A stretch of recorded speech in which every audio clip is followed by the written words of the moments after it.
Están escuchando su programa El Canto del Gallo. El Canto del Gallo. Con el evangelista Hugo Martínez. La voz de Victoria. XHEGM diagonal FM 103.1 MHz.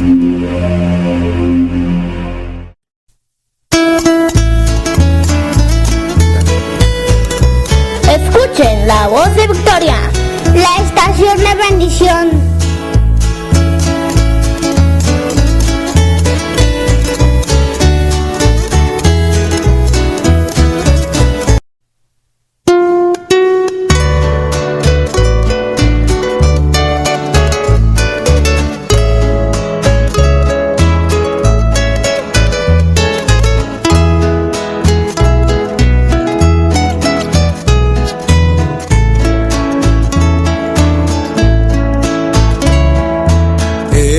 Se va ocultando tras los trigales.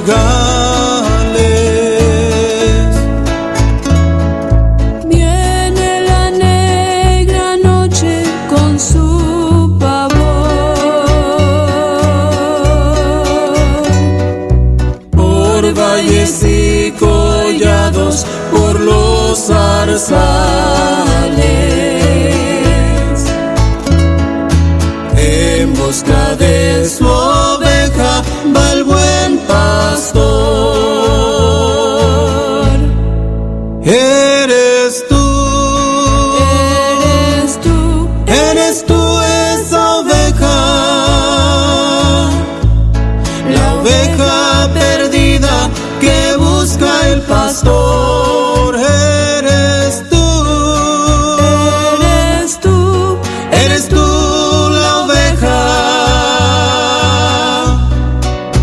Fuiste comprada con sangre y amor.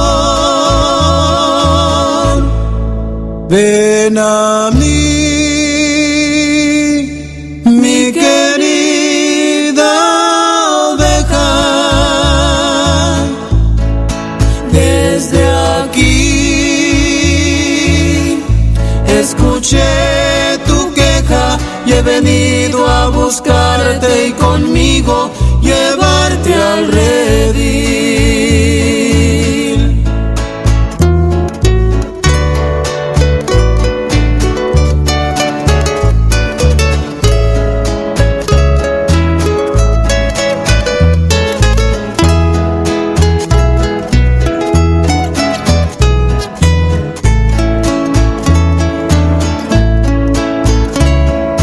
Va despertando el alba y en sus raudales brota un canto de vida, luz y color. por sendas espinosas, por los peñales, buscando aún su oveja va el buen pastor. Eres tú esa oveja, la oveja perdida que busca el pastor. Eres tú la oveja que fuiste comprada con sangre y amor. Ven a mí, mi querida oveja. Desde aquí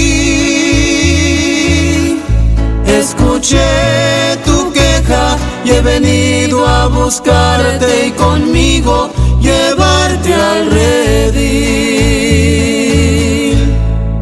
Ven a mí, mi querida oveja. Desde aquí escuché tu queja y he venido a buscarte y conmigo llevarte al redil.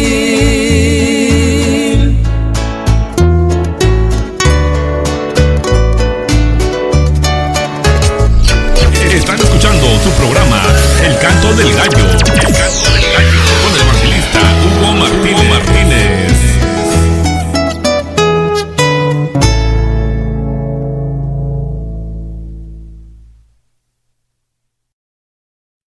¿Estamos ahí?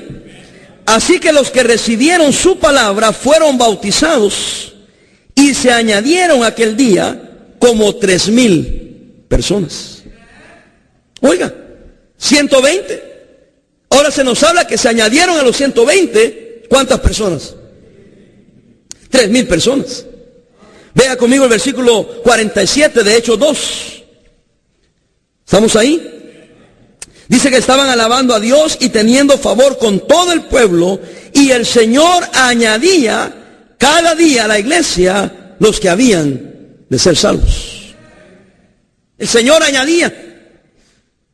Quiere decir que habían 120, habían 3,000 más, y el Señor, ¿qué hacía? Añadía más gente a los 3,000. ¿Por qué? Porque los hermanos andaban por los templos y por las casas, no cesaban de enseñar y predicar a Jesucristo. Vea Hechos 4:4.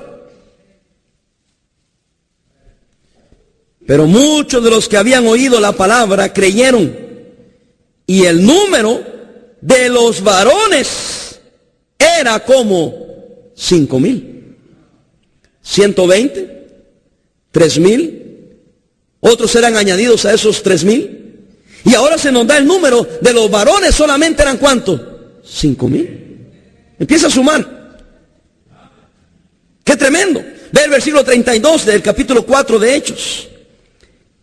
Y la multitud de los que habían creído era de un corazón y un alma, y ninguno decía ser suyo propio nada de lo que poseía, sino lo que tenían todas las cosas en común. Pero fíjense el versículo 32 al principio.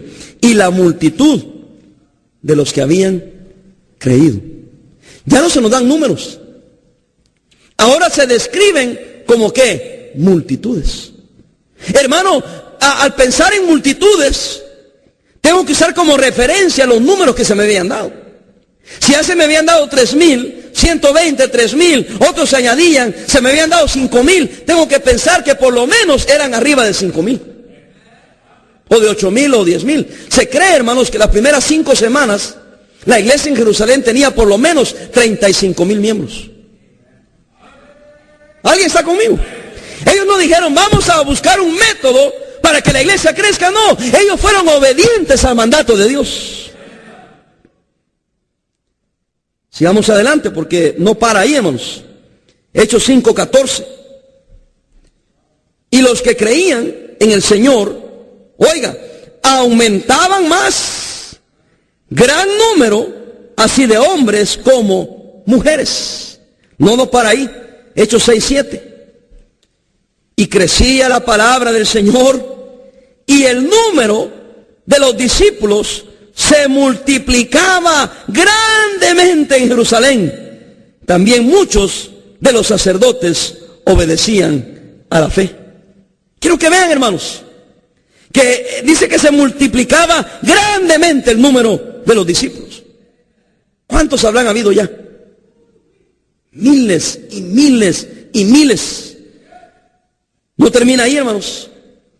Ya les leí en Hechos 8:4 que eran esparcidos los hermanos por la persecución, y donde quiera que iban, ¿qué hacían? Predicar, anunciar el evangelio. Vean Hechos 9:31, por favor. Entonces las iglesias tenían paz por toda Judea, Galilea y Samaria, y eran edificadas andando en el temor del Señor. ¿Y qué hacía, hermanos? Y se acrecentaban, fortalecidas por el Espíritu Santo.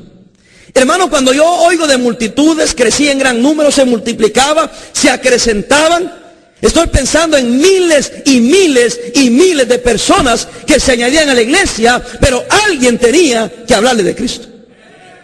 No había manera que se añadieran a la iglesia, que fueran bautizados sin ser salvos. Tenía que la iglesia, por necesidad, compartirles el evangelio, las buenas nuevas, y era Dios que, por medio del Espíritu Santo, que se encargaba de que las almas fueran salvas, fueran bautizadas y añadidas a la iglesia. ¿Sabe por qué no vemos una obra maravillosa del Espíritu Santo en nuestros días? Porque no hay cristianos dispuestos a predicar el evangelio. Hemos dejado la enseñanza y predicación del evangelio al pastor, a los líderes de la iglesia. Pero qué triste que ni los pastores ni los líderes están ganando las almas. Quizá usted no entiende, mi hermano, porque aquí en la iglesia, gloria a Dios, tenemos más de 300 hermanos que semana tras semana salen a predicar el evangelio de Cristo. Pero la verdad es que más pudiéramos hacer si más de ustedes se arrepintieran y agarraran el mandato de Dios y obedecieran el mandato de Dios y se dieran cuenta, hermanos, que Dios quiere derramar de su poder, Dios quiere hacer grandes cosas y quiere añadir multitudes a la iglesia, pero necesitamos empezar a hablarles a la gente de Cristo Jesús. Vamos a quedarnos con todo de la señora, 98 años de edad, que lo llamó. Ven para acá. Ora por mí porque me voy a morir. Y claro que se va a morir. Con más razón cuando tienes 98 años. Ora por mí.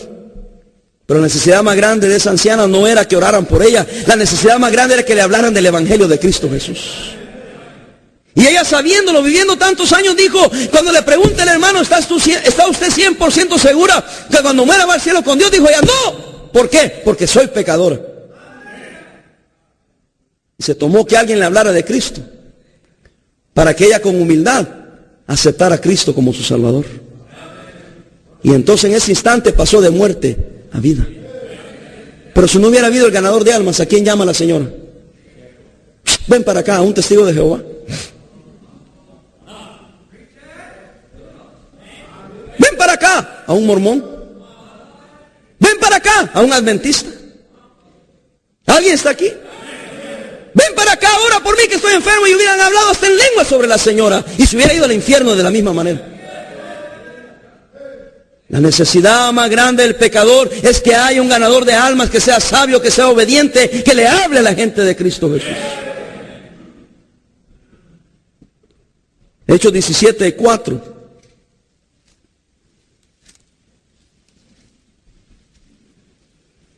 Y algunos de ellos creyeron y se juntaron con Pablo y con Silas, y de los griegos piadosos gran número, y mujeres nobles no pocas. Ya no se nos dan números, hermano. Eran tantos y andaban Pablo predicando en tantos lugares que donde quiera que iba, gran número se convertía al Señor. Él no iba diciendo voy a fundar una gran iglesia, voy a levantar una gran obra. No, donde quiera que Pablo iba, lo que él hacía era anunciar el evangelio, siendo obediente al mandato de Dios.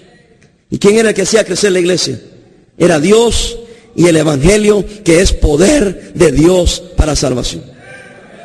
Hermano, tal vez usted está cerrando sus oídos y está diciendo, el pastor está predicando otra vez de ganar almas, ya me tienen hastiado sobre este asunto de ganar almas. Hermano, agárrese, porque no vamos a parar de hablar sobre ganar almas. Esa es la razón que Dios dejó a la iglesia. Es cierto que el cristiano está aquí para glorificar a Dios, y el cristiano glorifica a Dios cuando gana almas para Cristo. Yo creo que lo más cerca al corazón de Dios son las almas perdidas. Porque Cristo no vino a condenar al mundo, Cristo vino a salvar al mundo. Él no vino por justos, vino por pecadores. Él se hizo hombre, hermano, y murió en la cruz y sufrió en la cruz para morir por los pecados de toda la humanidad. Y qué ingratos somos nosotros que no abrimos nuestra boca para compartirles el amor de Dios a las personas que no tienen a Cristo. Y damos un montón de excusas por lo cual no ganamos almas. Hechos 18:8. Y Crispo, el principal de la sinagoga, esto fue en Corinto, creyó en el Señor con toda su casa, gloria a Dios, amén. Y muchos de los corintios, ¿cuántos? Muchos de los corintios, oyendo, ¿qué hacían? Creían y eran bautizados. Ese es el plan de Dios, hermanos. Que oigan el evangelio. Después de que oyen el Evangelio, muchos por obra